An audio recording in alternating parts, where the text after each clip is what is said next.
वाचकांना नम्र सूचना. खालील कथेत एनल संभोग व विकृत मनोवृत्तीचे वर्णन आहे. ज्यांना याची एलर्जी आहे त्यांनी ही कथा वाचू नये. या कथेत सर्व पात्र आणि प्रसंग काल्पनिक असून त्यांचा कोणत्याही जीवित अथवा मृत व्यक्ती किंवा घटनेशी त्यांचा कसलाही संबंध नाही. बाथरूममध्ये धुण्यासाठी टाकलेल्या कपड्यात गुंडाळलेल्या स्थितीत असलेल्या शोभा काकीच्या पॅन्टीवर माझी नजर गेली. नजर जाता त्या क्षणी तिने पाहिले. त्यानंतर थोड्या होती, कशामुळे माहीत नाही, पण मी ती पॅन्ट उचलली आणि त्यांची घडी नीट केली. शोभा काकी मोठ्या बांधाच्या आणि भरल्या अंगाची होती, त्यामुळे साहजिकच तिची पॅन्ट ही मोठीच होती. अगदीच उच्च अशी नाही, पण चांगल्या प्रतीची ब्रँडेड पॅन्ट होती. एक मात्र खरे होते की नुसती ती पॅन्ट हातात घेतल्याने माझे पॅन्टमध्ये मला चुळबुळ होत तिथे होणारा फुगवटा जाणवत होता. मी बराच वेळ त्या पॅन्टीचे निरीक्षण करत होतो. त्या पॅन्टीचा स्पर्श अनुभव करत होती कशामुळे माहीत नाही. पॅन्टीच्या गंडाच्या बाजूला काही कुरळे केस चिकटले होते आणि मध्यभागी एक पिवळसर डाग होता. त्या डागाचा वरचा चिकट द्रवासारखा पदार्थ बाथरूममध्ये उजेडात चमकत होता. माझ्या लक्षात आले की ही पॅन्ट काकीने काल दिवसभर घातली होती. आज सकाळी आंघोळ करताना तिने ही पॅन्ट काढली असणार आणि दुसरी पॅन्ट घालून ती कामावर गेली असणार. अचानक माझे विचार 10 वर्षांच्या मागे गेले. मी भूतकाळ आठवू लागलो. शोभा काकी म्हणजे माझ्या वडिलांच्या सख्या लहान भावाची, माझ्या काकाची बायको. माझे वडील आमच्या घरात सगळ्यात मोठे. त्यानंतर 3 आत्या आणि त्यांच्या पाठीवर सुभाष काका, बाबा आणि काकाच्या वयात असा मोठा अंतर होता. लग्न करून जेव्हा शोभा काकी आमच्या घरी आली त्यावेळी मी तसा छोटा लहानच होतो, साधारण 10वीत असेन. माझ्या आणि शोभा काकीच्या वयात साधारण 10-1 वर्षाचे अंतर होते.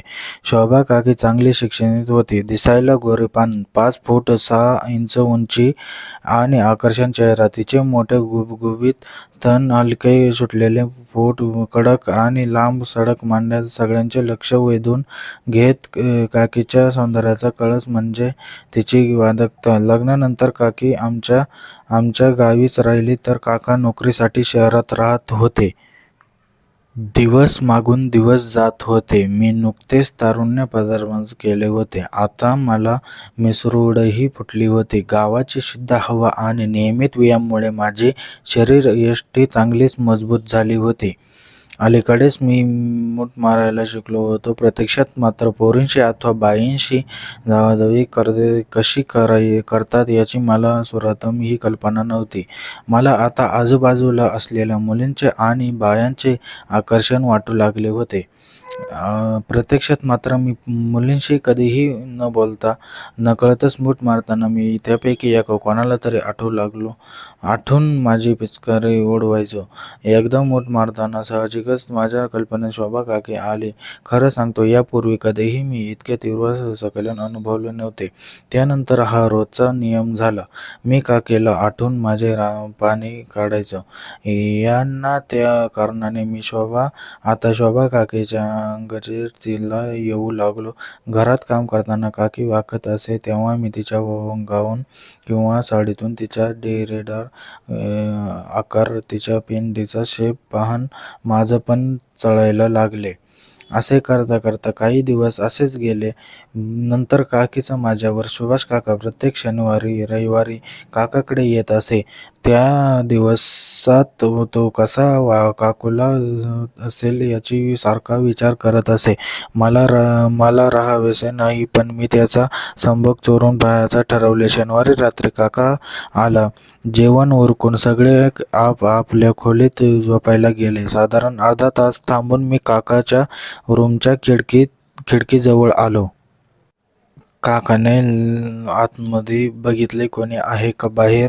त्याने लाईट बंद केली. खोलीत डिम लाईटचा उजेड होता. मी आत पाहिलं तेव्हा काका काकीच्या अंगावर चढलेला होता. काका पूर्णपणे नंगडा होता. त्या डिम लाईटच्या उजेडात मला काकाची काळी स्पष्ट दिसत होती. काकीचे सगळे अंग काकामुळे झाकले गेले होते. मला फक्त काकीच्या गोव्यापान मांसलमांड्या दिसत होत्या. काकाचे तोंड खोली तर काकीचे छाताकडे होते. काकीची कंबर एक लयमध्ये पुढे मागे होत होती. याचा अर्थ काकीचे त्याने फटके मारणे चालू होते.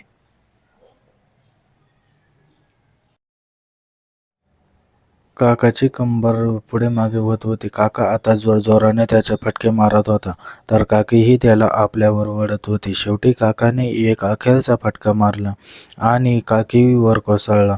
नेमके त्याच वेळी काकीची नजर खिडकीवर गेली. एका क्षणासाठी आमची नजरानजर झाली. मी तिथून निघून निसटलो. झटपट माझ्या अंथरुणात जाऊन शिरलो आणि डोळे बंद करून झोपायचे नाटक केले. नाटक करता त्याच वेळी थोड्या वेळाने 5 ते साधारण 10 मिनिटांनी काकी माझ्या रूममध्ये आली.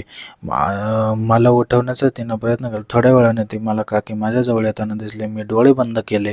काकी मला उठवण्याचा प्रयत्न करू लागली. मी काही तिला दाद नाही दिली. शेवटी ती तिथून निघून गेली. मी सुटकेचा निश्वास सोडला. आता मला पुढे काय होणार याची हुरहुर लागून राहिली होती.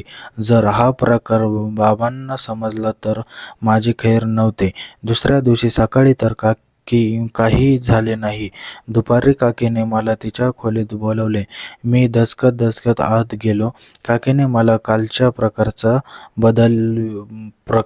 बदल विचारले.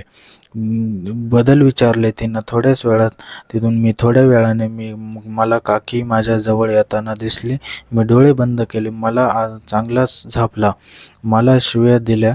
तसेच माझा भरपूर अपमान केला. शेवटी तिने मला सगळा प्रकार माझ्या आई बाबांना सांगणार असल्याचे सांगितले. आता माझ्या समोर कबूल करण्यावाचून काहीच पर्याय नव्हता. मी काकीच्या पाया पडून तिची गयावया करू लागलो. काकीने मला मिठीत घेतले. बाळा, काय नाही. काकीने मला सांगितले की ती आई बाबांना झालेला सांगणार नाही. पण त्याआधी काकीने बोलून माझे चांगलेच गाण मारले. पुढचे 2 महिने माझ्यासाठी अतिशय वाईट होते. काकी मिळेल त्या मोक्यावर माझा अपमान करायची. शेवटी एकदाच तिचा राग गेला. त्याच वेळी काका तिला घेऊन कोल्हापूरला शिफ्ट झाला. माझ्या परवानगी माझ्या मामाच्या गावी झाली. माझ्या पुढचे शिक्षण तिथेच झाले. त्या कारणाने मी आता शोभा काकीच्या अंगचटीला येऊ लागलो. घरात काम करताना काकी वाकत असे तेव्हा ती तिच्या गाऊन किंवा साडीतून तिच्या डिझायनर आकार व तिच्या पॅन्टीचा शेप पाहून माझं मन चाळायला लागले. सुभाष काका आणि प्रत्येक शनिवारी रविवार गावाकडे येत असे. त्या 2 दिवसात तो कसा काकूला जवळ असे याचा मी सारखा विचार करत असे. मला राहावेसे नाही आणि मी त्यांचा संभोग चोरून पाहायचे ठरवले. शनिवारी काका आला होता घरी. त्या पॅन्टीचा स्पर्श अनुभव करत होतो. पॅन्टीच्या गंडाच्या बाजूला काही कुरळे केस चिकटले होते आणि मध्यभागी एक पिवळसर डाग होता. त्या डागाचा वरचा चिकट द्रव सारखा पदार्थ बाथरूमच्या उजेडात चमकत होता. माझ्या लक्षात आले की ही पॅन्ट काकीने काल दिवसभर घातली होती. आज सकाळी आंघोळ करताना तिने ही पॅन्ट काढून दुसरी पॅन्ट घातली होती. काकीला कोल्हापूरच्या एका शाळेत नोकरी लागली. काकीने ही बरीच प्रगती केली. कोल्हापुरात मोठा फ्लॅट घेतला. लग्नाला इतके वर्षे होऊनही त्याला मूळबाळ काही नव्हते. काका पुढे नोकरीसाठी दुबईला गेला आणि तिथेच रूम घेतला. मित्रांनो, कशी वाटली स्टोरी कमेंटमध्ये नक्की सांगा. जे नवीन असतील या चॅनलवरती त्यांनी चॅनलला सबस्क्राईब करून घ्या, जेणेकरून आपल्याला असेच नवीन स्टोरी आपल्यापर्यंत सर्वात आधी पोहोचेल. सबस्क्राईब करायला विसरू नका. व्हिडिओ कसा वाटला कमेंटमध्ये नक्की सांगा. व्हिडिओ लाईक करा, शेअर करा.